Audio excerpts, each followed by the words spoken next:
అశ్వ సంవత్సరంలో కైలాస యాత్ర Shri Gayatri tours and travels 8977349696. ఒకే ఇల్లు, 5గురు అన్నదమ్ములు. ఎంతో సంతోషంగా ఉన్న ఆ కుటుంబం మీద మృత్యువు మంటల రూపంలో విరుచుకుపడింది. రాజేందర్ కశ్యప్ అనే వ్యక్తికి 5గురు కొడుకులు, ఒక కూతురు.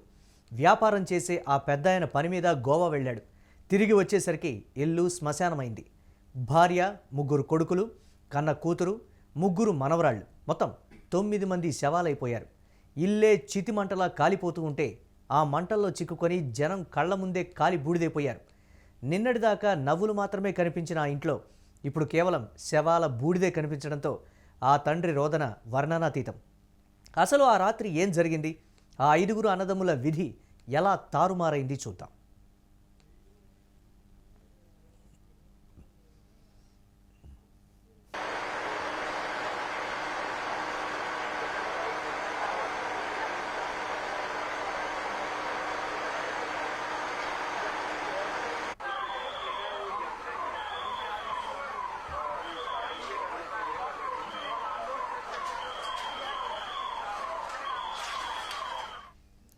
తెల్లవారుజామున 7 గంటల సమయం. అంతా గాఢ నిద్రలో ఉన్నారో లేదో, ఇప్పుడిప్పుడే నిద్రలేస్తున్నారో తెలియదు. గ్రౌండ్ ఫ్లోర్లో ఉన్న బట్టల షాపులో చిన్న షార్ట్ సర్క్యూట్, అంతే. నిమిషాల్లో మంటలు 4 అంతస్తుల బిల్డింగ్ను చుట్టేశాయి.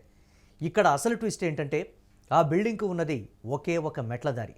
ఆ మెట్ల దగ్గరే మంటలు చెలరేగడంతో పైన ఉన్న వాళ్ళు కిందకు రాలేకపోయారు. ఊపిరాడక పొగతో ఉక్కిరిబిక్కిరి అవుతూ నిద్రిస్తున్న గదుల్లోనే ప్రాణాలు వదిలారు. రాజేందర్ కశ్యప్ భార్య 70 ఏళ్ల, అలాగే కొడుకులు ప్రవేశ్, కమల్, కూతురు హిమాన్షి అంతా అక్కడికక్కడే కనుమూశారు. విధి ఎంత బలీయమైందంటే ఆ కుటుంబం పెద్ద రాజేందర్ కశ్యప్ ఒక్కడే గోవాలో ఉండటం వల్ల ప్రాణాలతో మిగిలాడు. 5గురు అన్నదమ్ముల్లో 2 మాత్రం మృత్యువుతో పోరాడారు. అనిల్ అనే కొడుకు తన 2 ఏళ్ల కూతురిని కాపాడుకోవడానికి 3వ అంతస్తు నుంచి కిందకు దూకే సమయంలో పాప జారి కింద పడిపోయింది. అదృష్టవశాత్తు ప్రాణాలతో మిగిలింది. అనిల్ కూడా కిందకు దూకి గాయాలతో బయటపడ్డాడు. ఇక మరో కొడుకు సచిన్ మంటలు తనను తాకుతున్నా సరే పక్కనే ఉన్న మరో బిల్డింగ్ మీదకు దూకి ప్రాణాలు రక్షించుకున్నాడు. కానీ ప్రవేశ్ అనే మరో కుమారుడు కిందకు దూకే క్రమంలో తీవ్రంగా గాయపడి ఆసుపత్రిలో చనిపోయాడు. అంటే ఒకే గూటి పక్షుల్లా ఉన్న అన్నదమ్ముల్లో 2 బ్రతికి 3 బలైపోయారు.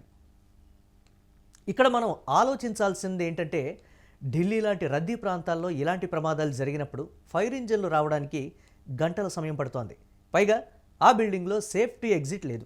ఒకే ఒక్క మెట్ల దారి, అదే మృత్యుదారైంది. ప్రభుత్వాలు ఎంక్వైరీలకు ఆర్డర్ ఇస్తాయి, అధికారులు వచ్చి విచారణ చేస్తారు. కానీ ఆచరణలో ఏదీ సాధ్యం కాదు. కానీ ఆ ముక్కు పచ్చలారని 3 ఏళ్ల పాప, 6 ఏళ్ల చిన్నారి ఏం పాపం చేశారు? ఆ కుటుంబం చేసిన తప్పేంటి? ఇరుకైన గల్లీల్లో నిబంధనలకు విరుద్ధంగా కట్టే బిల్డింగ్లే ఇప్పుడు సామాన్యుడి పాలిట మృత్యుకూపాలుగా మారిపోయాయి. రాజేందర్ కశ్యప్ తన కొడుకుల పెళ్లిళ్లు చేసి మనవాళ్లతో ఆడుకోవాలనుకున్నాడు.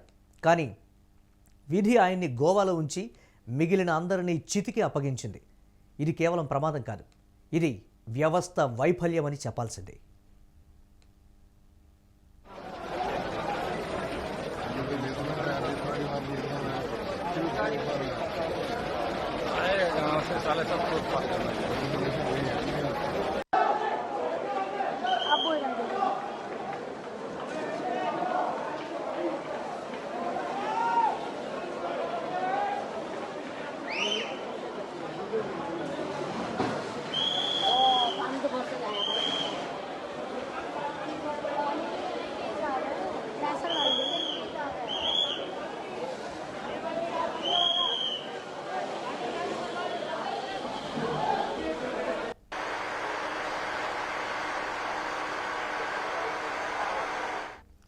చూశారుగా క్షణకాలం ఏమరపాటు ఎంతటి ఘోరానికి దారితీసిందో.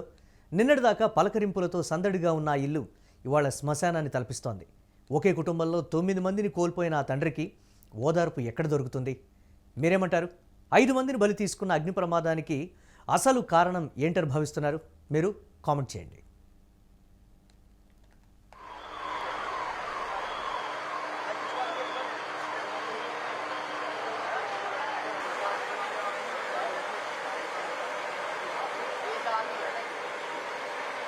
रेस्क्यू हो रहा है।